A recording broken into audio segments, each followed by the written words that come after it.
this evening. As some of you may have noticed, I'm actually recording at a slightly different angle today because I wanted to try and get the tree into the background just for Christmassy, festive vibes. So I hope you guys do enjoy that. Before we get into discussing the race weekend, I want to open the video by thanking everybody for your continued support on the channel. We crossed over the 500 subscriber landmark, milestone, whatever you want to call it, earlier this week, which is amazing. A few of you guys commented congratulating me as well. I do really appreciate that, and as I've said a few times, the support on the channel has generally been incredible. I'm going to mention that this next thing in my next couple of videos, but many of you may be aware that when you hit 500 subscribers, it's quite a big milestone because it effectively allows you to monetize the channel. Now, I've kind of said from the off that this isn't something that I'm particularly doing for financial gain. That's not the priority here. I've said before that I kind of wanted to give back to the ASMR community, and I stand by that. So, whilst we have cleared the 500 subscribers mark, I do want to promise you guys now that I will never, ever put mid-roll adverts onto the videos. I personally am someone that uses ASMR when I go to sleep a lot of the time, and it can be, I find it frustrating when you're dozing off and then a mid-roll advert hits in and just completely shatters the atmosphere, or you know what I'm saying. So don't fret, there will never be mid-roll adverts for as long as I upload. As far as the other monetisation stuff goes, stuff like members and super likes, I need to look more into that, and I mean maybe at some point in the future, but again, don't be concerned because as long as I have control over it, as I say, we won't be doing mid-roll ads on the videos. Getting back onto the matter at hand, the Formula 1 Qatar Grand Prix.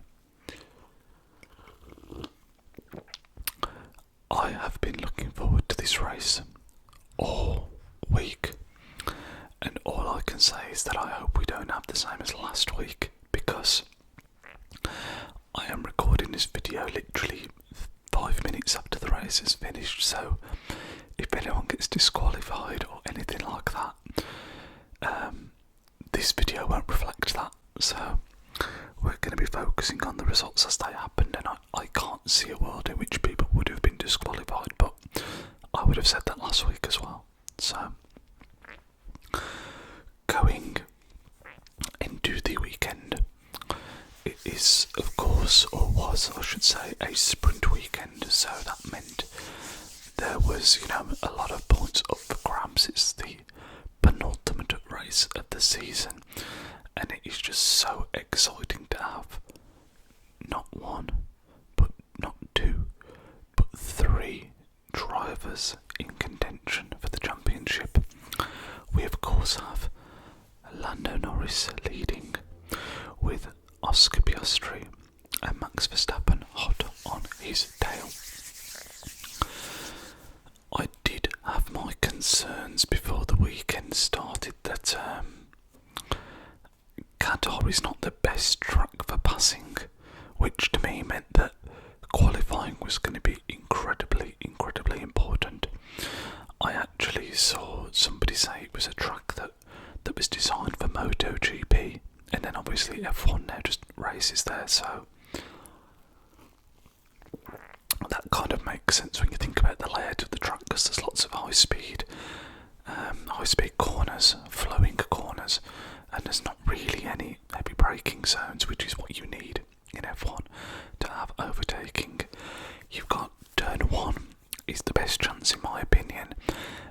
there is another hairpin, I think it's probably turn 5 or 6, something like that, where again you could make something happen, but it is so difficult.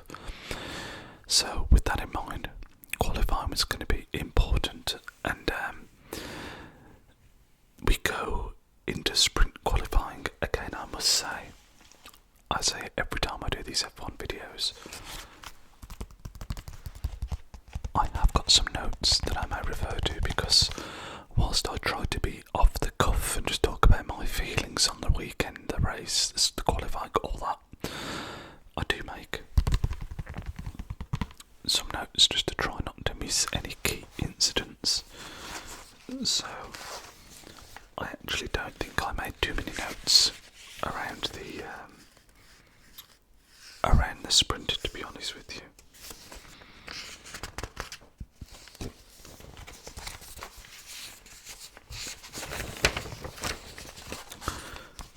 So the notes that I've made here firstly were Hamilton horror show.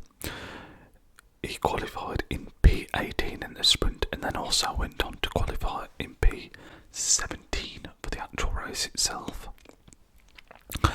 I mean, Ferrari, I don't know what they had done to that car this weekend, but it looked undrivable. A real weekend to forget for the Scuderia.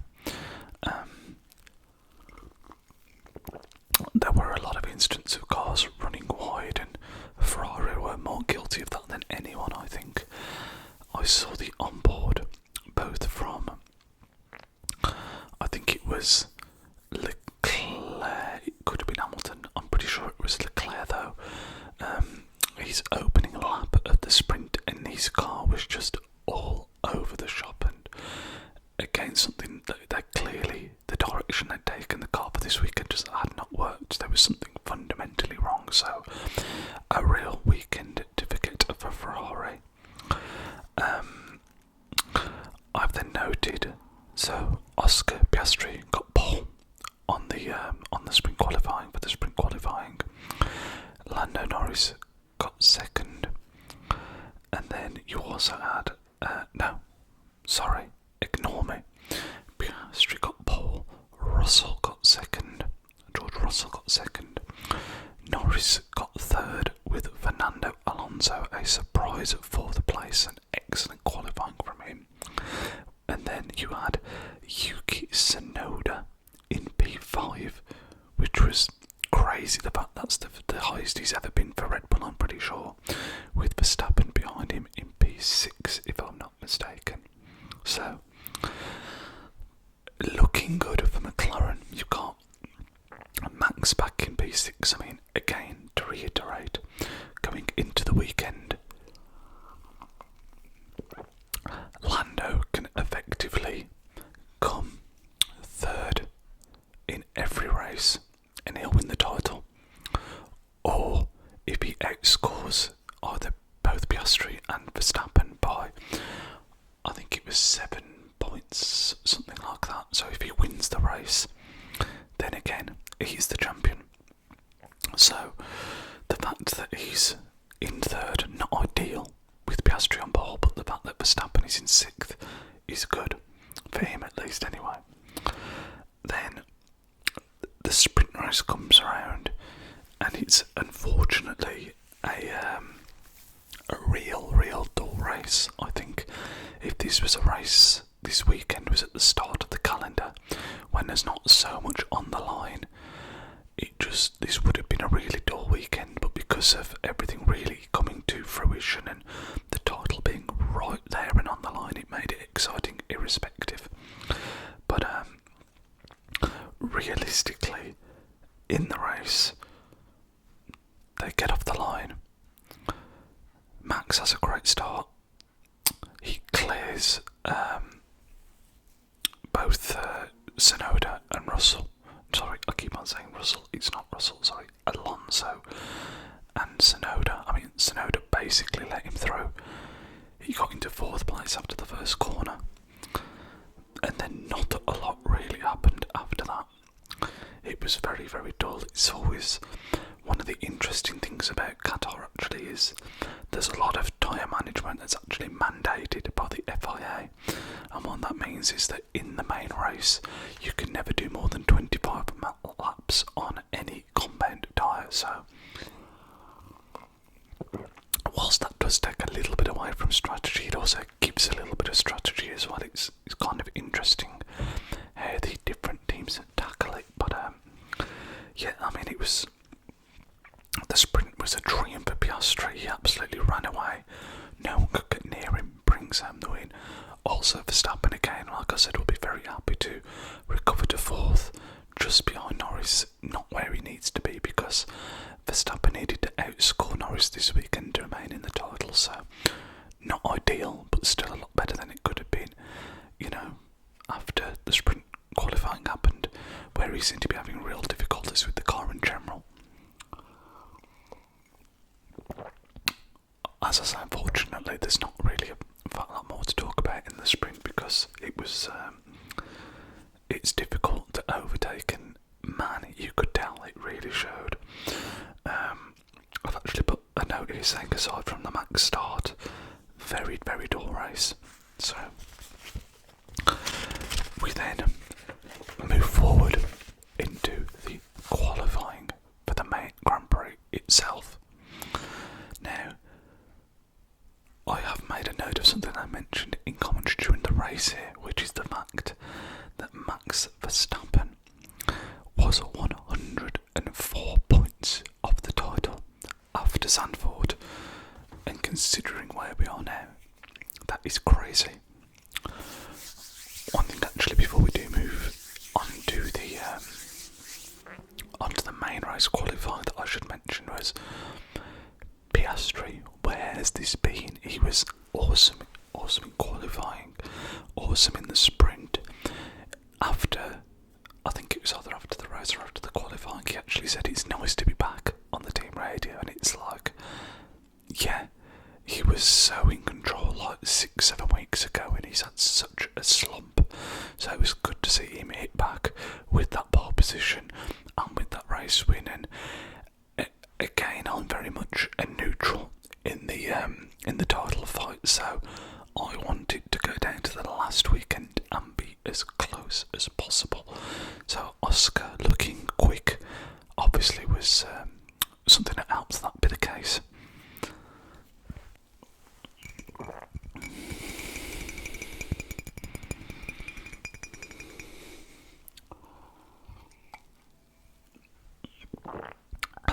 So, as I was going to say, moving on to the qualifying.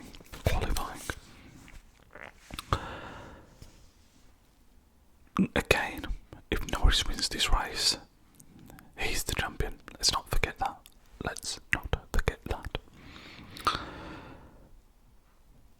The qualifying finishes: Piastri P1, Norris P2, Max P3. The three title contenders, the three drivers that you want to see at the front are at the front. And let me tell you, my excitement for the race after seeing that was just up here, sky high. But Norris did make a mistake in qualifying. Piastri had seemed the quickest one lap pace wise all weekend, but Norris put in a pretty blinding lap, to be fair. However, going into his final run of Q3, he messed up very early in the lap, abandoned it, and I think when he abandoned it, he truly believed he'd be able to get another lap in after that. But that wasn't the case, so it gave the chance for Max Piastri to get another lap in, and the track had seemed like it was ramping up as well, so it was a really big mistake from Norris that. So Piastri qualified him, Max could not, but still all three in the top three. I have made a note of Hamilton. We won't talk anymore about the Ferrari performance this weekend. Apologies, Scooter Barrier out there, because it was abysmal. Standout performances, you have Agile qualifying in P6. Again,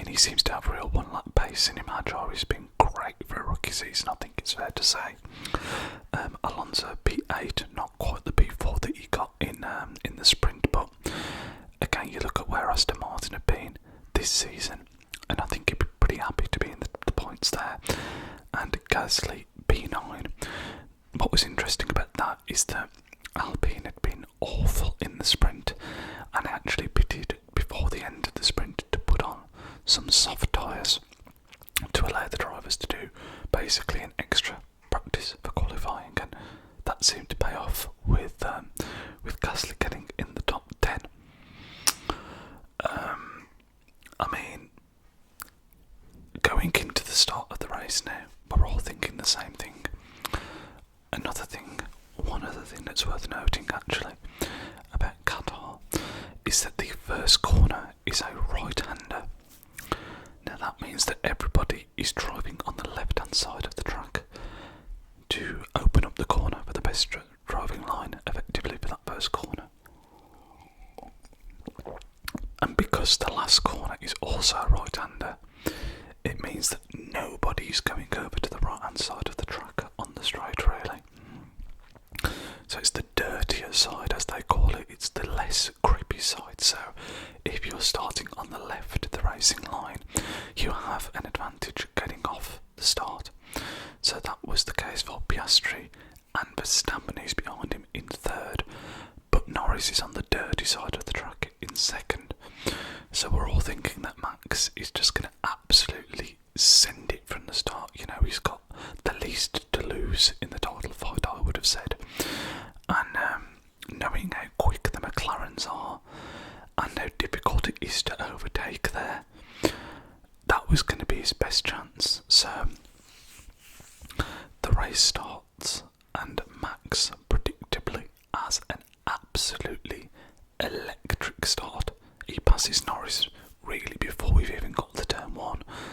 He's right behind Piastri, but just like in the sprint, to be fair to Oscar, he managed the situation really well and just kind of drove away. But immediately, Norris had been passed by Verstappen, which meant that the title would have been still, going to Abu Dhabi, and it was looking increasingly unlikely that Norris was going to win the Grand Prix and become a world champion today. I also noted that George Russell and Antonelli had opposite fortunes at the start. Russell dropped back to 7th, I think it was, and Antonelli got all the way up to 4th. By the way, actually no, hold that thought. So yeah, Antonelli up to 4th, Russell back to 7th. I've also noted again, Piastri flawless start, just like in the sprint. Then, lap 7, the perfect lap for this to happen. There is a safety car after a coming together with Hülkenberg and Gasly. It was in that first corner, which is, like I said, one of the only overtaking opportunities, and it did look like Hülkenberg had left enough room, to be fair, but the corner kind of tightens up, and Gasly ended up clipping him, sending him off, and he got beached, and it triggered a safety car. Now, again, thinking back to what I said before, obviously every car is mandated to a maximum of 25 laps on each compound, and because the safety car occurred on lap 7, at that point there were 50 laps to go, so you could effectively pit in and then do 2 sets of 25. It was a no-brainer, in my opinion. So imagine my surprise when literally every single team brings in every single driver except McLaren. What are you thinking, McLaren? What are you thinking? I think I know what they were thinking. I think McLaren thought that if they pitted one of the drivers, because they were so close on track, it was giving an advantage to one of them, and because there's this title fight on the line, they didn't want to disadvantage one of the 2 drivers. Well, actually, what they did by not pitting was disadvantage both the drivers,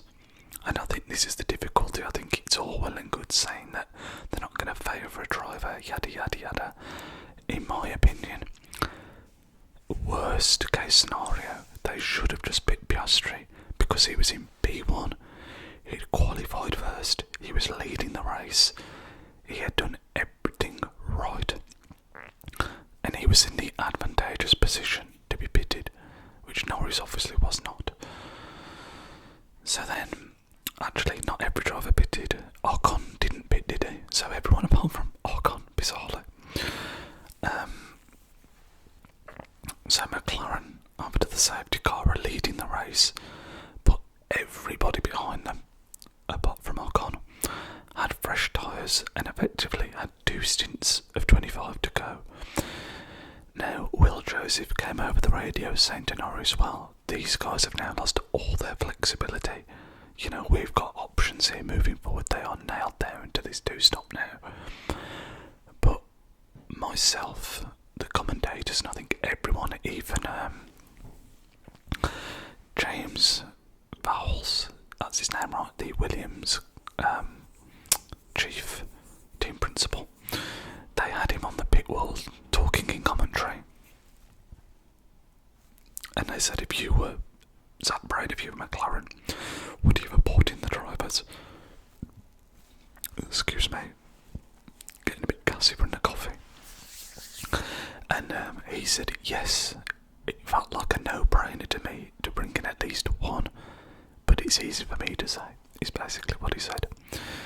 And yeah, it was just mind-boggling because it really put McLaren on the back foot for the rest of the race, because not only did they then have to run just insane pace for throughout, you know, it was like a qualifying lap after qualifying lap after qualifying lap.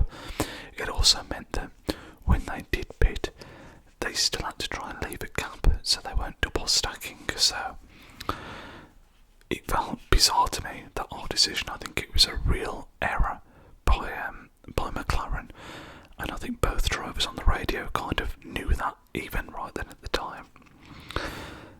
So my notes here have said, yeah, surely McLaren should have pitted them. Did they not want to favour a driver, which is what I've just mentioned? So what it meant was, all of the grid, aside from McLaren, were going to be pitting on lap 32, with McLaren going to lap 25, which would have been the original plan for most of the teams, I would imagine. They did pull away, but nowhere near as much as I think they expected and needed to. Piastri was the first to pit, as he should have been, under the safety car. And they did an awesome job, to be fair, because, you know, this is a high pressure pit stop. We're talking to get out ahead. I think it was, have I noted it then? I think it was Alonso. Yeah, Piastri pits first, then they do a 2.2 second stop, which led them to clear Alonso, who had a big DRS train behind him, and then that allowed him to, you know, pound in some laps and not lose out as much as he potentially could have done. But then Lando Norris, although he did clear Alonso, which again, phenomenal job by the McLaren pit team to get him out of Alonso, because I genuinely didn't think they were going to at the time. But he fell to 5th place, and he fell behind Carlos Sainz, who had ended up in 3rd. Amazing jobs by Williams, by the way, and Antonelli.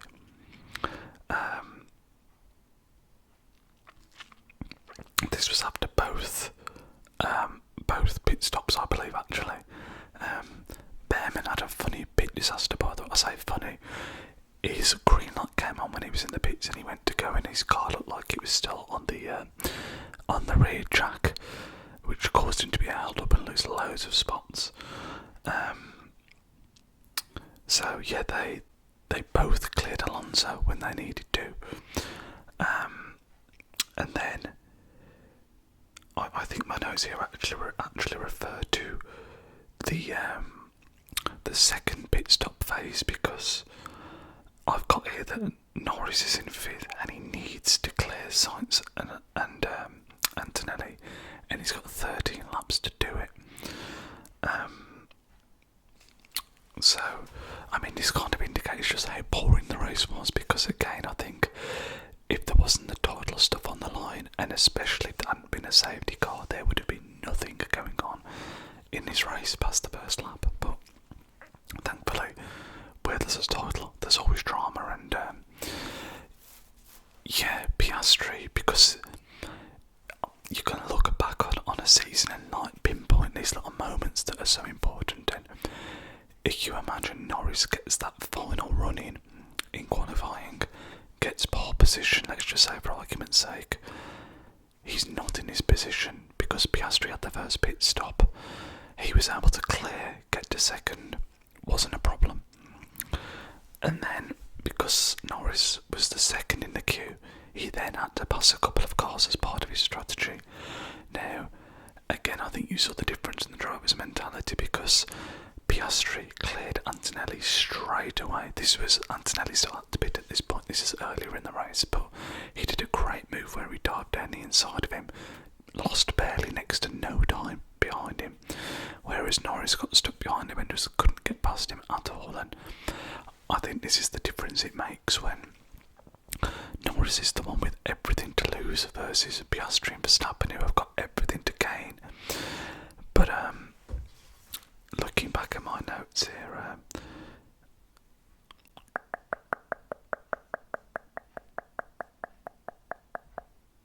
yeah, I'll just make it again. Everything I'm saying is kind of about how Norris just got stuck and McLaren mucked everything up, really, because we ended up in a position where Max Verstappen was third and he ended up running away with the race. Piastri will be furious because, as a driver, I think he's done everything right over the weekend. Realistically speaking, everything in his control, really, he's done correctly. He's got two pole positions, won the sprint, was controlling the race before they didn't pit. So, you know, he was rightly furious after the race on the radio, but still got a P2. But the fact that Norris passed Antonelli with like a lap to go because Antonelli made a mistake. And by the way, that is huge for Norris, those extra 2 points. Sainz put in a third place, which was a great result for him. And Williams, I think that's 2 podiums he's got this season now for the smooth operator. But let's just say, if Norris hadn't have passed Antonelli, and the result would have been Max first, Piastri second, Norris fifth, it would have meant that if Max would have won in Abu Dhabi next week and Norris would have came third, that would have been a 10-point swing, which would have put them level on points, but Max would have won the title because of came back on race wins, because he would have won more races. So there's extra 2 points that Norris picked up, has meant that's not the case now, in that Max can win the race, and if Norris comes third, he will still be champion, if I'm not mistaken. Now, there is still a lot of ifs and buts, because anything can happen, as we've seen today. I mean, I would have never expected Norris to finish at the top 3 today, but it was a real bottle by McLaren not to do the pit stop into the safety car. I've noted then Hadjar had a late puncture, which was a shame for him because I think he was running in the points. And then I've also noted then the top 10, which finished Verstappen first, as we've mentioned, Piastri second, Sainz third, great result for him, Norris fourth, Antonelli fifth, Russell sixth. Again, Mercedes having a really strong end to the season, as is Antonelli individually. Then we have Alonso, Leclerc, Lawson and Tsunoda. So some good scoring there from, Sainz, who we've mentioned, Lawson. Tsunoda hasn't always been in the points since he's been at Red Bull, so I think he'll be glad to get something on the board as well. And just Antonelli, Russell, Mercedes being super consistent. They don't win many, but they're very regularly kind of the cars that are finishing between 3rd and 5th. But, I mean, what does this mean going into Abu Dhabi? Verstappen is just, over the last last 2 months, month and a half, whatever it is, has been on fire. And again, I think if you're McLaren, you really fear that going into the last race.